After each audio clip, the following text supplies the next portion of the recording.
위안화 굴기라. 트럼프 정말 화났다.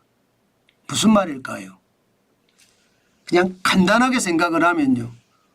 무역 결제를 할 때 대부분 달러나 유로화나 파운드화나 엔화로 결제가 되잖아요. 여기에 위안화가 치고 들어온 거예요.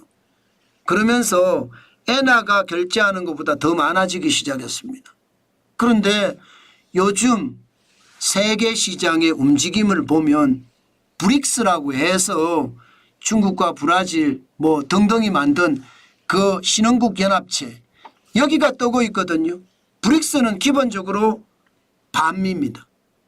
그러다 보니까 브릭스 회원국들이 반미를 하기 시작을 하면 미국에 치명타를 가할 수가 있거든요.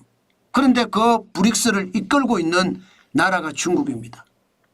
그러니까 도널드 트럼프 대통령이 화가 날 수밖에 없죠. 왜? 다른 나라들이 좀 동조하는 모습을 보이니까. 브라질이나 인도나 뭐 러시아는 이미 동조하고 있고요. 여기에 남아프리카 공화국도 지금 가입을 해서 동조하는 분위기. 사우디아라비아, 이란, 아르헨티나, 이집트, 이디오피아, 아랍에미레이트 다 브릭스 회원국이거든요. 이런 나라들이 동조를 하니까 이러다가 달러 패권이 무너지는 것 아니냐 이런 생각을 하게 되는 거예요. 무역 결제에 있어서 달러로 하지 않고 위안화로 할 수도 있거든요. 지금 뭐 러시아의 루블화로 하기는 불가능하고요. 그러면 위안화로 만약에 결제를 하게 되면 달러 패권이 무너지잖아요. 그러니까 트럼프 대통령이 난리가 난 거예요. 다른 통화로 미국 달러화를 대체한다면 100%의 관세를 부과하겠다. 이렇게 엄청난 협박을 했습니다. 엄포라고 해야 되나요? 협박이라고 해야 되나요? 이것은 엄포이기도 하고 제가 봐서는 협박이기도 하는 것 같아요. 그만큼 말입니다. 그만큼 달러 패권에 도전하지 마라 이거예요. 그리고 달러를 포기하고 가지 마라 이거예요. 그러면 구체적으로 어디다 이야기를 했느냐. 바로 이 브릭스 회원국들한테 대놓고 이야기한 거예요. 브릭스 회원국은요. 2009년에 출범할 당시에는 중국과 러시아, 인도, 브라질 이렇게 네 나라 중심으로 지금 브릭스가 만들어졌습니다. 브릭스가 약자입니다. 브릭스. 브라질이죠. 브라질 그죠? 브라질, 러시아 지금 그렇게 되죠. 인디아 그리고 말입니다. 인디아 그다음에 뭐죠? 브라질, 인디아, 차이나 그러면서 S는 복수라고 해서 브릭스거든요. 그러니까 4개 나라가 시작을 했는데 2010년에는요. 남아프리카 공화국이 가입을 했습니다. 그래서 5개 나라가 됐습니다. 2024년에는 아랍에미레이트, 이디오피아, 이집트, 아르헨티나, 이란, 사우디아라비아가 가입하면 11국회가 됐어요. 그러니까 미국 입장에서는 이제 이 브릭스가 겁나기 시작한 거예요. 반서방이거든요. 반서방. 반미이기도 하고. 그럼 반서방주의, 반미니까 이게 미국을 적대시하는 나라들이 그만큼 많아졌다는 거고요. 게다가 현재 가입 검토국이 40곳 이상 된다. 이렇게 이야기합니다. 40곳 이상. 40개국이 또 말입니다. 이걸 한다는 거예요. 그러면 여러분 지금 현재 브릭스가 세계 시장에서 차지하는 GDP, 세계 GDP예요. GDP가 국내 총생산을 말한다고 말씀을 드렸습니다.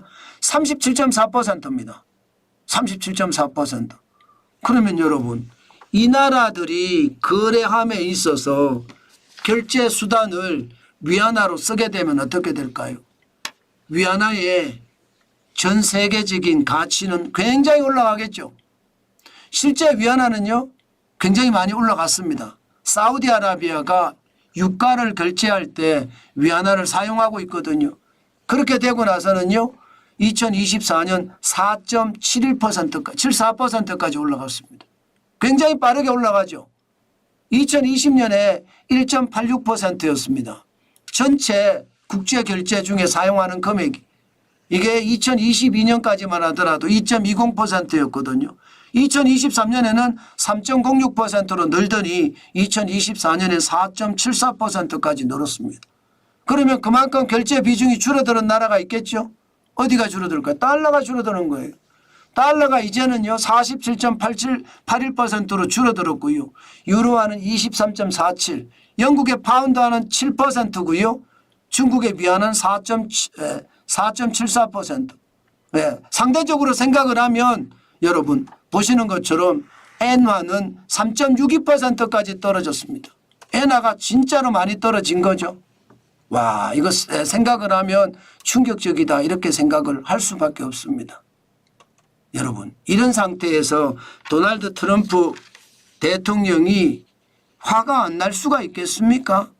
달러 패권이 무너지면 죄송합니다. 미국 자체의 경제도 그만큼 어려워지고요. 특히 비서방 나아가서는 반미 경제 블록이 만들어진다는 이야기인데 이거 트럼프 대통령이 그냥 보고 둘 수가 없을 겁니다. 그 정도로 말입니다. 지금 트럼프 대통령은 이 반서방 내지는 반미를 하는 신흥국에 대해서 경고를 하고 있고요. 만약에 이 경고가 안 먹히면 관세 보복을 하겠다는 거예요. 10% 이상 100%까지 관세 보복을 하겠다니까 두렵다는 생각이 들 수밖에 없을 겁니다. 그만큼 말입니다.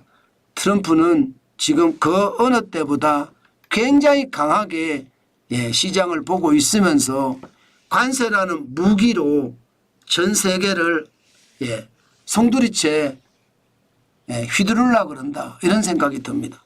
아마 우리나라도 어떤 식이든 여기에 영향을 미칠 겁니다. 이렇게 되면 미국은 점점 고립되는 것은 아닌가 저는 그런 두려움마저도 들고 있습니다. 더 두고 봐야 되겠지만 보면서 우리가 더 결정을 해야 되겠지만 좀 불안한 생각은 많이 들죠. 그만큼 말입니다. 관세 폭탄은 일반화가 될 거고 트럼프 대통령 4년 동안 관세 폭탄은 줄줄이 떨어질 겁니다. 우리는 거기에 대비해서 외교 정책을 짜야 되고 그래야만 시장을 바로 볼 수 있는 것은 아닐까 저는 그렇게 생각을 해봅니다.